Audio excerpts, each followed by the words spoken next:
न्याय की कुर्सी पर बैठा हुआ इंसान कभी कभी अपने ही फैसलों के बोझ तले दब जाता है।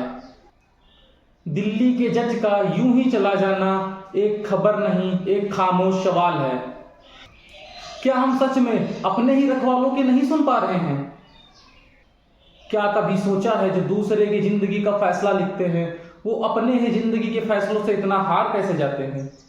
दिल्ली के जज का यूं ही चला जाना हमारे सिस्टम पर एक बहुत बड़ा सवाल खड़ा करता है। नमस्कार दोस्तों, मेरा नाम देशराज सिंह है। मैं स्वागत करता हूं आपका अपने इस नई वीडियो में। तो फिर उन्होंने सीढ़ी मंगाई। वो जो लड़का यहाँ पर गार्ड है शंकर, वो उसने वो शीशा तोड़ा और वो अंदर घुसा तो देखा कि वो स्वाति की चुन्नी से उसने फांसी लगा रखी थी। अब आपको बताते हैं क्या है पूरा मामला।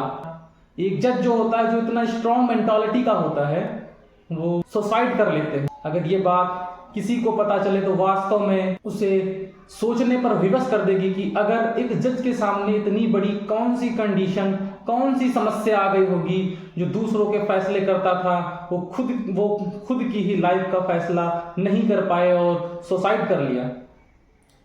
दोस्तों, आपको बताते चले, अमन नाम के व्यक्ति जो कि अलवर के रहने वाले थे, वो एक जज के तौर पर कड़कड़डूमा नामक स्थान दिल्ली में पोस्टेड थे। उनकी शादी सन 2022 में स्वाति मलिक जी से हुई थी।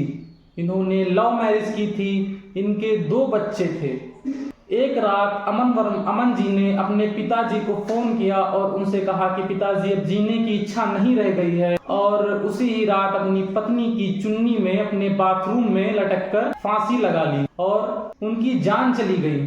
अब ये वास्तव में एक ऐसा मामला है जो आम आदमी को सोचने पर मजबूर कर देगा। ऐसी कौन सी समस्या उनके सामने खड़ी हो गई होगी जिसका वह सामना न कर पाए और सुसाइड कर लिया। दोस्तों, बताते चले कि उनके पिताजी का कहना है कि वो अपने घरेलू हिंसा से परेशान थे, अपने वाइफ से बहुत ज्यादा ही परेशान थे और वो डिप्रेशन झेल नहीं पाए और सुसाइड कर लिया, ऐसा उनके पिताजी का कहना है। तो अगर वो घरेलू हिंसा से पीड़ित थे तो उन्होंने किसी भी थाने में कंप्लेंट क्यों नहीं की? क्या लोक लाज समाज का इतना बड़ा डर था उनके अंदर जो अपने बात को बाहर नहीं निकाल सके और उन्होंने सुसाइड कर लिया? क्या इस प्रकरण की खुल के जांच होगी कि अमन जी ने सुसाइड क्यों किया? वास्तव में ये सिस्टम पर एक बहुत बड़ा सवाल है कि एक जज होते हुए भी उन्होंने सुसाइड कर लिया। जो दूसरों के फैसले करते थे वो खुद का फैसला न कर पाए। क्या समाज का इतना बड़ा डर था?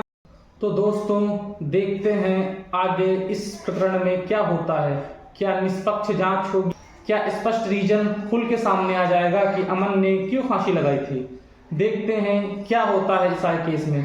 तब तक के लिए नमस्कार।